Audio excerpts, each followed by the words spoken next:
Hey curators, welcome back for another episode of the Yarn Curator podcast. My name is Naomi. Welcome to my channel where I wax poetic about knitting, spinning, and the fiber arts. If you're a new viewer, welcome. Hope you enjoyed today's shenanigans. If you're a returning viewer, I hope you also enjoy today's shenanigans. I have a feeling today's episode is going to be extra hot express. This is like the 15,000th time I've recorded this intro, number one. I'm on my second camera because this guy just decided he wasn't up for me and my bullshit today, and it was working, and then I tried on something to show it, and then there is no recovering it. So sorry, it's me and my iPhone, and hopefully I deleted enough things off of it and I don't ramble too much like I'm doing right now, and we'll make it through. If you would like to follow me on social media, I'll link all those things down below. I am not an influencer in any way, shape, or form, but I do like to chit-chat with random strangers on the internet. And I have quite a few fun little threads going with different people. So yeah, if you feel like we'd vibe, not in a creepy way, feel free to slide into my DMs. I have one finished object today, 2 works in progress, a little bit of spinning right there, and yeah, I think that's about it. I still have not cast anything onto the loom.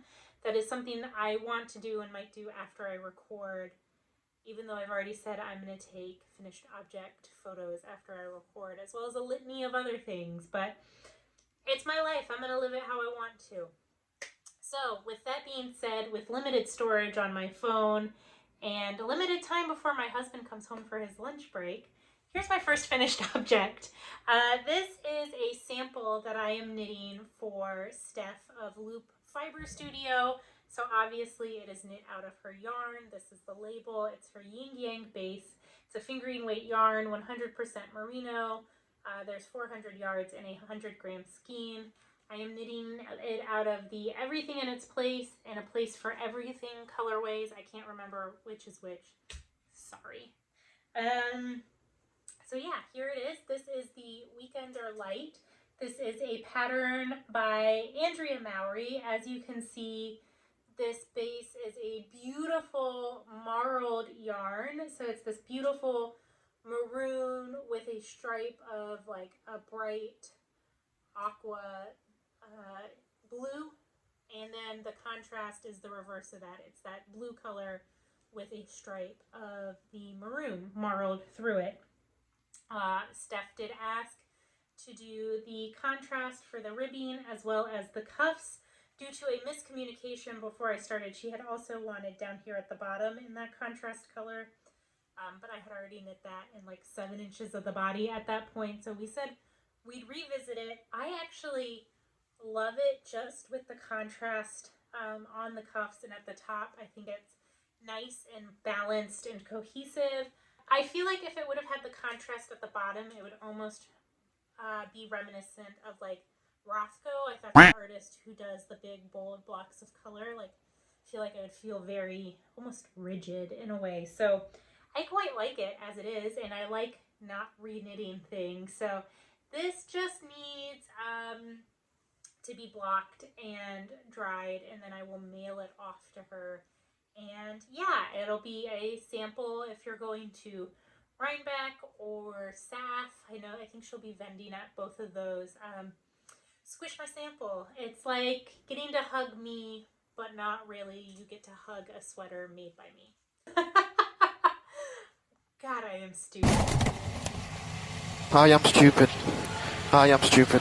Yeah, so if you want to hug a sweater made by me and pretend you're hugging me and you're at any of the festivals she's vending at, go be creepy with this sweater, but not like creepy old neighbor, like endearing creepy.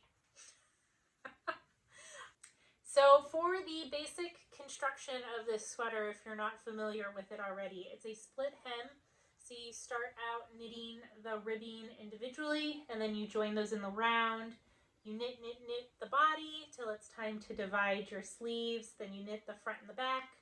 Once you finish the shoulder shaping, you work this ribbing detail And then you pick up the sleeves and knit those, and they are a tapered sleeve, so they get smaller as you go. And yeah, I only made 2 modifications to this pattern.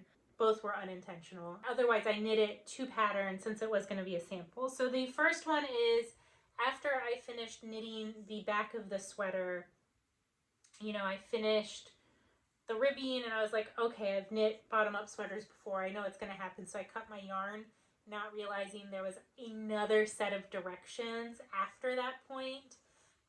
So I had to fudge it just a little bit with the 3-needle bind off. The way she writes the pattern is you go ahead and work these stitches, then you would like bind off across the back and then work these stitches, and then when you knit the front you would do something similar. But I didn't do that, and I had already cut my yarn and I didn't feel like joining in a new tail end. So what I did is I just went ahead and knit the front panel, and then when it came time to do that bind off, I did the 3-needle bind off, then I did a tubular cast off along the back, and then on this side I picked up and did the 3-needle bind off coming in, and then once I had that set of stitches like resolved and off the needle, I then just continued the tubular bind off around the front, and that is what that looks like there. And then the other thing is I am terrible at picking up, I guess this counts as 3 modifications, but so for the second 2, they're in the sleeve. So I really dislike picking up sleeve stitches. It's one of the reasons I prefer a top-down sweater if I'm knitting one. And so what I did is, as I was knitting back and forth along the sides, is I slipped the first stitch of each side as I worked it, and that just made a little bit of a cleaner edge to see and pick up your stitches. So because I slipped those stitches, it made like a really nice, I don't think you can see it, I'll show you on my Tegna in a second because I'm doing the same thing. But anyways, it made like a nice line to follow to pick up those stitches. But I ended up on the first sleeve picking up too many stitches around. So I ended up picking up for the size large around, and then I just, since I'm knitting the size medium, I just decreased to the medium amount. So I fudged a little bit on the spacing, but I don't think you can tell. And honestly, I think I am like most people. Like, I think my arms are a little bit bigger than like the average size. Like, I'm a size large in most things for like women's clothing, but I would say like my arms are more like an extra large because fat deposits itself differently across different people's bodies. So anyways, this sweater is knit to the size medium, but it has the size large armhole circumference to start, but it does decrease down to the medium. Yeah, so that's it for works in progress. Really, this bad boy has been the primary focus of all my knitting because I wanted it done. Also, John and I have been in another round and flurry of decision making over whether or not we would move. I had another really good job offer that would take us out of Florida to somewhere colder and in the mountains, and it was like a dream opportunity for me. I did end up withdrawing because my husband had some reservations about moving, so I've been grieving that loss personally, and because I'm kind of sad about that loss of opportunity, I also haven't been making as much, and I just, in general, my mojo's been pretty low, so kind of had to force myself to finish that project, but I signed up to do it. I told them I would do it, and so now it is done. But it does feel good. I have to say, finishing something does help kind of enliven the mojo a little bit, so I think I just need to keep knocking out some lingering whips. This whole, you can't see it underneath here, there's a 3rd row on the bottom of this cabinet just filled with project bags, and I didn't think I had that many lingering whips, but I do. So I need to go through those and start finishing something. But yeah, so that's kind of what's been going on in our life. I don't really want to go into it too much because it's in the past, and I'm trying to focus on the future and not like what could have been. So The other thing I've been working on when I need a break, or needed a break from the weekender, is I did pull back out my basic, it's not basic raglan, my Gr8 Gingham, the Gr8 Gingham cardigan by Jessie Mae. And I am knitting mine out of some Elizabeth Lavold silky wool, out of the exciting color 148 and 52, which together would equal 200. How's that for some basic math for you? But as you can see, one's like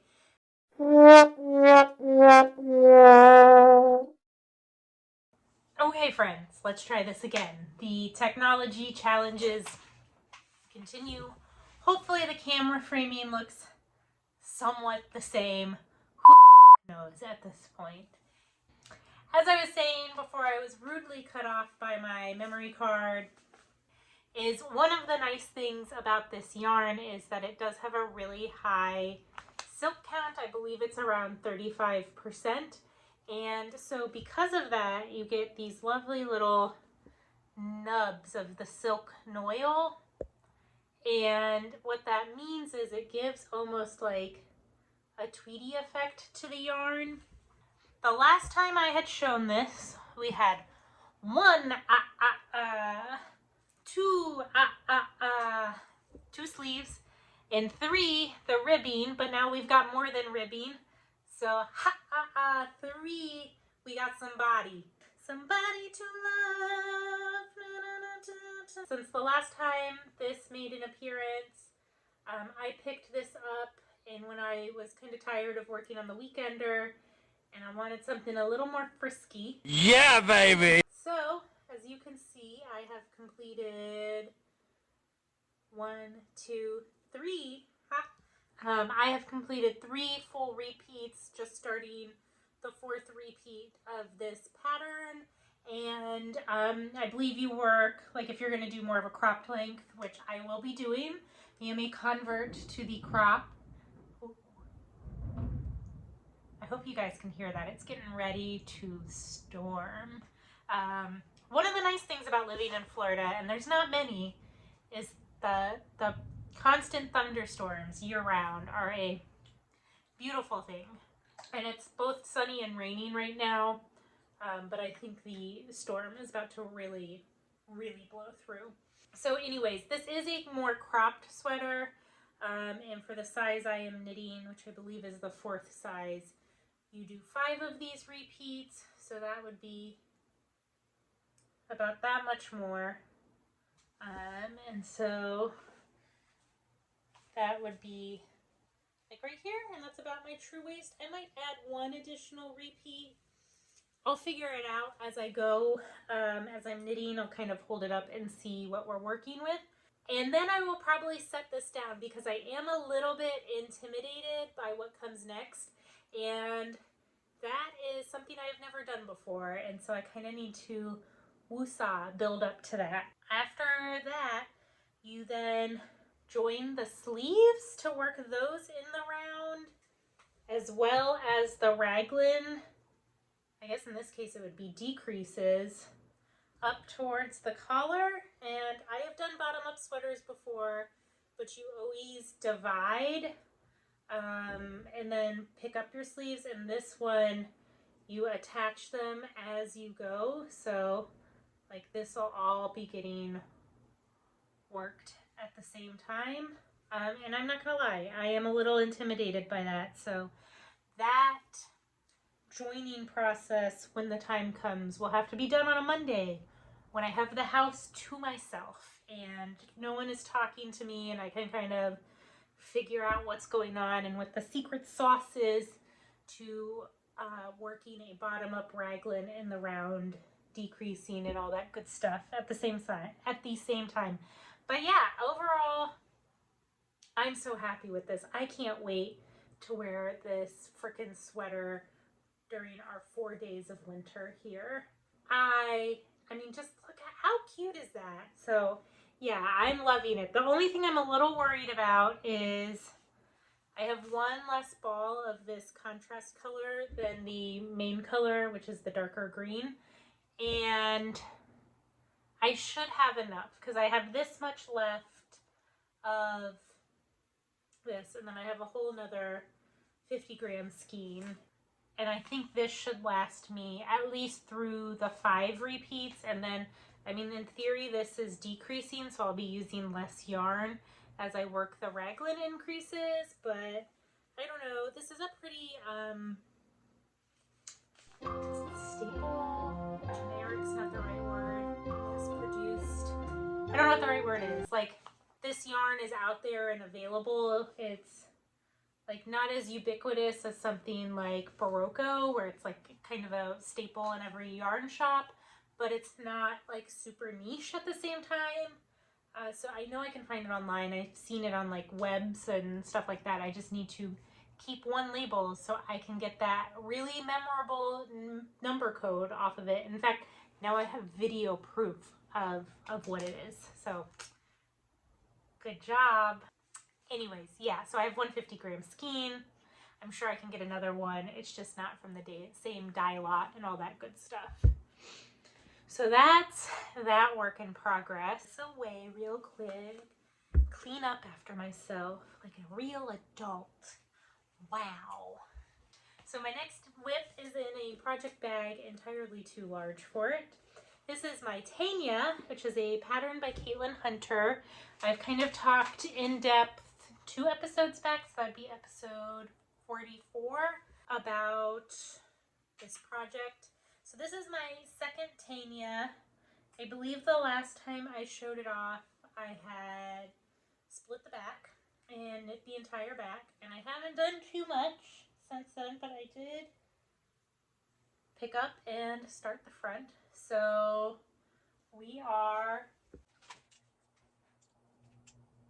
have knit roughly, I say this like this is a team sport.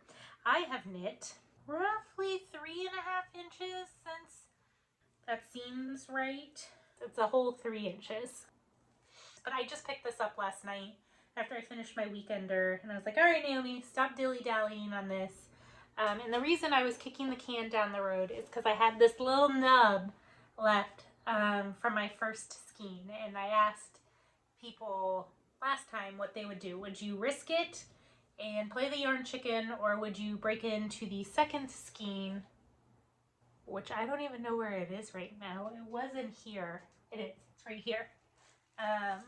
So I do have a second skein of this, and I hate the idea of just like having to cake this entire skein just for like a wee bit of knitting. So yeah, what did I do with my little nub? Hang on. So I should really weigh this. Hang on. See, this is the nice thing about filming in my craft room, is everything is not where it's supposed to be. I have like a nice wooden filing cabinet right here. It's where I do all my winding, and I keep like notions and project bags and all that good stuff stored in there. My yarn scale is supposed to be in there, but I have no clue where that is right now. Anyways, I just have this little nub, and I swear to God, this yarn is like the Energizer Bunny. I have knit nearly this entire top out of this one hank. Well, this hank, not this hank. And I've talked about this before. This is my mystery fiber. I bought this at last year's Guild sale, and it is 100% silk yarn from Japan. It's somewhere between lace and fingering weight, but it's this super pretty, really delicate feminine pink.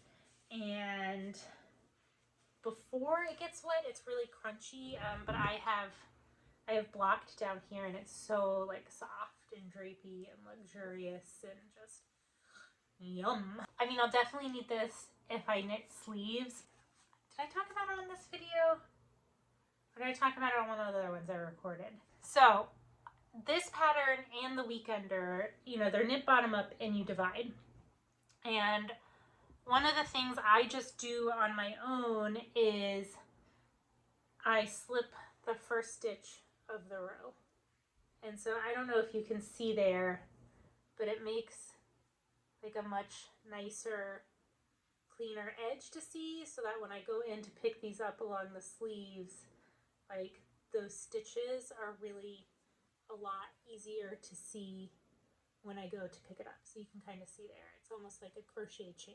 And that makes that process easier. As I said, I struggle picking up stitches. It's one of the things that I get a little better at every time I do it, but it's something that I definitely see as an area of improvement. And so slipping those stitches, like I said, it just makes it a little bit easier. But the other nice thing is if I choose not to do sleeves on this and just have it like kind of hang as their drop shoulder, is it'll look a little more finished if I choose not to pick up and add sleeves. My other Tegna, I definitely ran out of yarn. I think I had 5 grams left to allotted for each sleeve. So I did like the world's smallest cap sleeve and then some ribbing and it was done. So I don't know, I might cake this up and add sleeves. I might not, depends on how lazy I'm feeling, to be perfectly honest, and what it looks like once it's all seamed and together. One of the things I did do on this pattern, on my other Tegna, I picked up and knit like a finished collar. This one I just bound off, and I might pick it up and knit a little bit around. I might just leave it the curled edge. Once again, I'll see what it looks like when I'm done and decide from there. But yeah, this one I actually really can't wait until it's done, because since I live in Florida and since it's silk, I can actually wear this all year round. I can wear it. I can wear this. I can wear this, you guys. So yeah, that's where that's at. I think this will be done probably in a couple days, and hold me to it. It should be finished by my next podcast episode. I give you permission to call me out in the comments in my next video, not this video, the next video, if she's not done yet, which she may or may not be. She probably will be, because I can taste the finish line. Bum, bum, bum, bum, bum, bum, bum, bum, bum, bum, bum.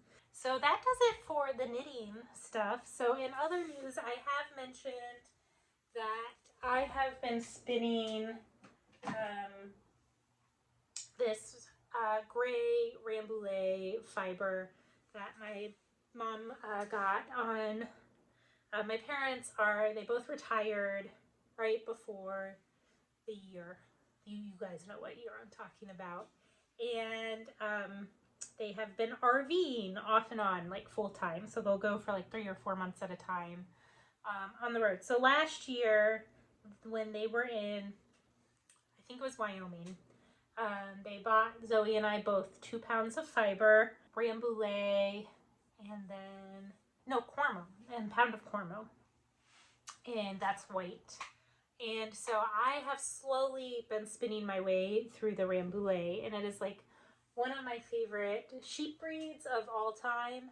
So this was bobbin number 1, which I spun on my electric eel wheel. And yeah, this one I did not do as scientifically in terms of weighing out. I was just like grabbing chunks of fiber out of the bag, and then it dawned on me, if I'm going to do a 3-ply, I should probably try and divide out the weight evenly. So I kind of guesstimated what needed to be added to this, and then kind of made the other 2/3 pretty even.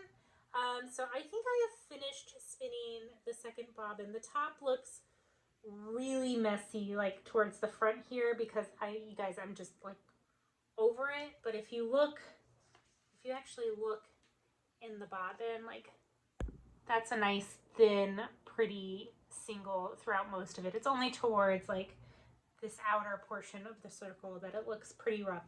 However, looking at the 2 bobbins, I feel like there is less fiber on the bobbin that I initially started beforehand. So this was supposed to be about the amount of fluff left for this second bobbin that I had left to spin. But I think what I'm going to do is just pop this first bobbin back onto the wheel, and I'm going to use this last, I don't know, however many ounces of fiber will go into here, and then it's just one bobbin after that. I mean, and then plying, but these are 8-ounce bobbins that come with the electric eel wheel, and I mean, I'm going to fill them. They will be most likely almost totally full before I apply them. It'll be gorgeous when it's done, don't get me wrong. So yeah, I've got one big ball of fluff after this. And then I can free up my bobbins and spin some other things because I've got braids of color kind of staring at me from all over the house. And yeah, that's it for what I've been working on. Last Tuesday, when I was in my feelings, I sat in bed and watched rom-coms and spun. I do want to cast on some new things. So one of the things I'm thinking about casting on is the Miserina by Caitlin Hunter. It's got like a color work design in the yoke with some graphic flowers, and then there's some cables and lace, so that should be interesting and different. And then I've been thinking about maybe doing a shawl. I really want to use one of my Advent, I don't know how many Advent calendars I have built up now. 1, 2, 3, I think I have 3 or 4 hanging around the house. I did not buy one for this year because I will be getting one from Zoe, who is the dyer behind Felicity Yarn Studio and has a podcast and is my sister. So I'll be getting one of Zoe's calendars this year, which is Art Nouveau themed, which is like my favorite style of art. And yeah, that's about it. So yeah, I do want to cast on some new things, hoping something new will maybe get the creative juices flowing again. Just been feeling like stuck in a little bit of a rut. So yeah, I kind of already touched on like major life stuff that's going on. Otherwise, work is still just work and plugging along. We've got a lot of events coming up into like the holiday season. So like there's trick-or-treating that's going to be taking place, and then Santa and all that good stuff. So that's like, they'll be fun the day of, but they're exhausting at the same time. And I am not programming staff, yet I always end up as programming staff during these things. So for those of you who don't know, I work as a curator at a local history museum, and I am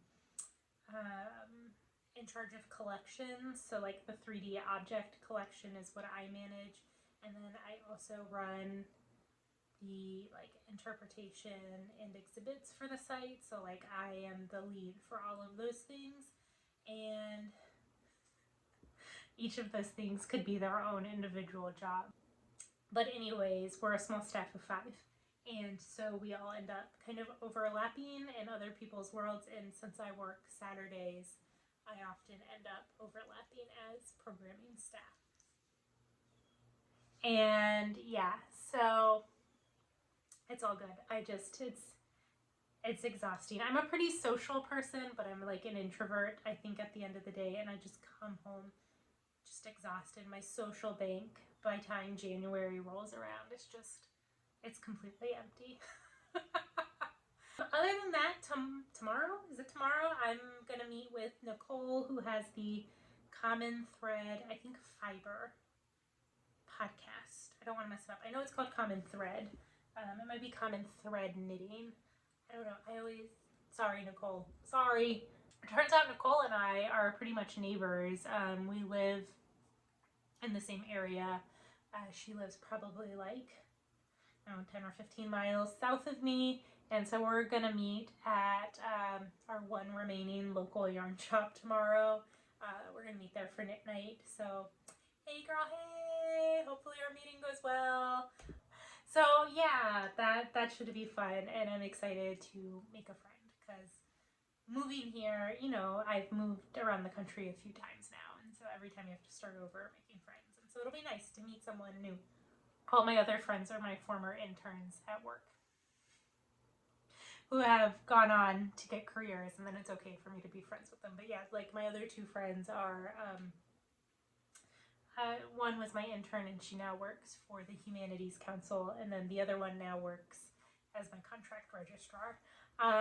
So yeah, it's hard to meet people in your 30s or similar age group as an adult when you're out of school and you don't really like work with a large cohort of people. So yeah, that's the nice thing about the internet and this type of community, is meeting people and for once I finally met someone who lives in the same area as me, so that's pretty cool. Otherwise, Mr. Yarn Curator and I have been working on our house, trying to fix it up. Just putting that sweat equity into it, and then like, it's really hard to keep up with the outside of your home here through the summer because it is so hot, so hot. And so we've really been like making dents into the yard again because it kind of goes feral during the summer. We did that. We painted the our second bathroom is like in this weird space. It's not in our garage, and it's not in the house. It's like this weird laundry room cluster off the garage, like this valve hallway thing in between the garage and the house. But there's a second bathroom in there. So we painted that, got it nice and fixed up, and then we're planning on painting the rest of this laundry garage room area. But we're probably going to do that in the winter because it's really hot in there, since it is like a portion of the garage that's been sequestered off into this other utility space. Yeah, that's about it. My life is not that interesting or boring. It's not that interesting or boring. It's pretty boring, is what I was trying to say in a nice way to myself. So anyways, that's that. Yeah, we went down to the pier. I'll put some footage in. So this is a pier that they recently finished rebuilding. It's there was an old historic pier there prior, and that was called the $1 Million Pier.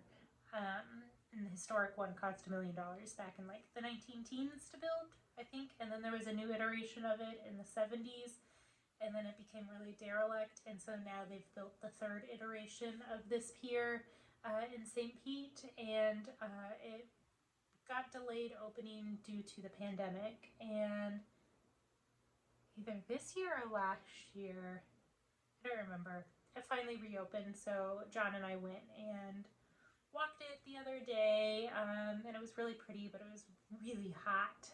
Not a whole lot of shade. I think I got like the rest of my tan for the rest of the year. I left because I was wearing sandals, and we got home, I could see like the tan line had already formed on the top of my foot from like where the sandal was to where it wasn't. Okay, well, I have a case of the hiccups that just started, so that is my cue to wrap things up. So if you enjoyed today's episode, feel free to hit that thumbs up button, comment, subscribe, all that good stuff. And if you didn't like today's episode, you've probably skipped this video and moved on by now. So until next time, you guys, I hope you enjoy whatever you're making, crafting. I hope it brings you joy. I'll talk to you later. Bye. So who does the box prints? Wow, maker me. That's what I hear in my head. If anyone is familiar with Chariots of Fire, that's what plays in my head when I get close to finishing.